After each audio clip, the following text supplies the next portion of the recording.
Hey guys, it's Erin, EW Wellness Solutions, and today we're honoring our bodies.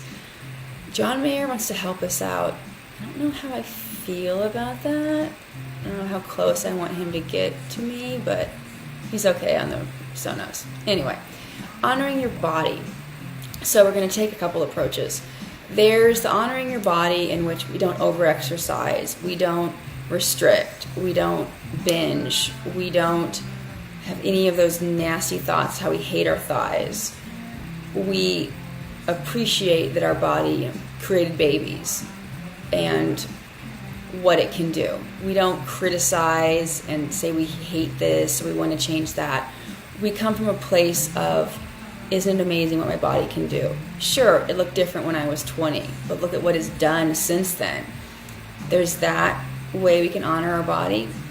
And there's also a way we can honor our body by when our body is telling us something. For example, if you have an autoimmune issue like I do, I have psoriasis, and when I'm really stressed out, it flares up. That's my body saying, whoa, you need to calm down, Erin. Do I always listen? No. What happens with me is the stress comes, then the flare. I used to think the flare came out of nowhere, like for real. Like I used to think, oh my God, my psoriasis is coming from the sky. Now that I'm older and a little more awake, I guess, I realize, no, the flare just didn't land on me like, a Martian or whatever. It's because I've not been getting enough sleep. I've been overworking. I've been stressed out.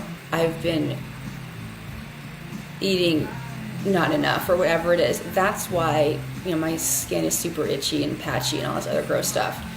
It's my body's way of saying, you need to knock it off. It's not something to be ignored and just put lotion on and just not even listen to it. Oftentimes we just think it's a nuisance when we have a little flare up of an autoimmune thing or a rash or a headache or whatever.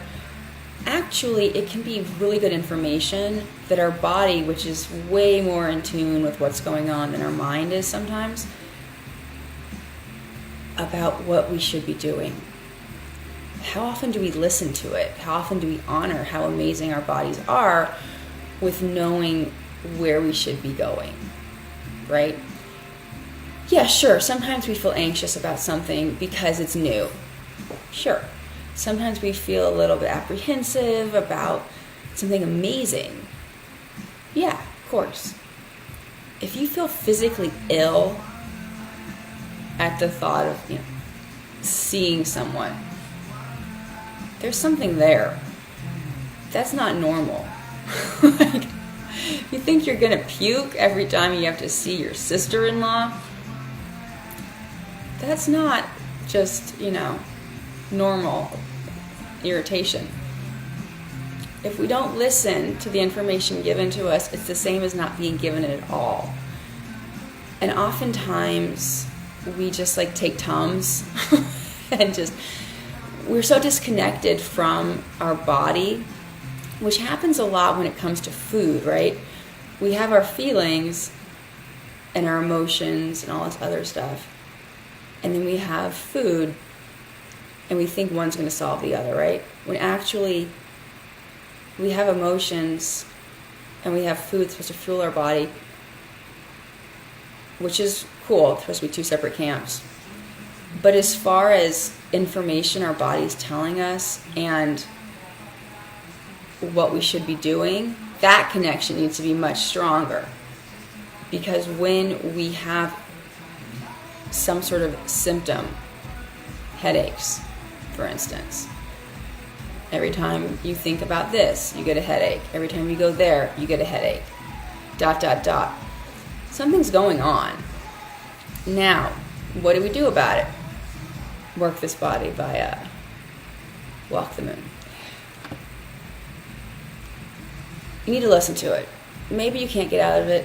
Maybe you can make it better. I don't know.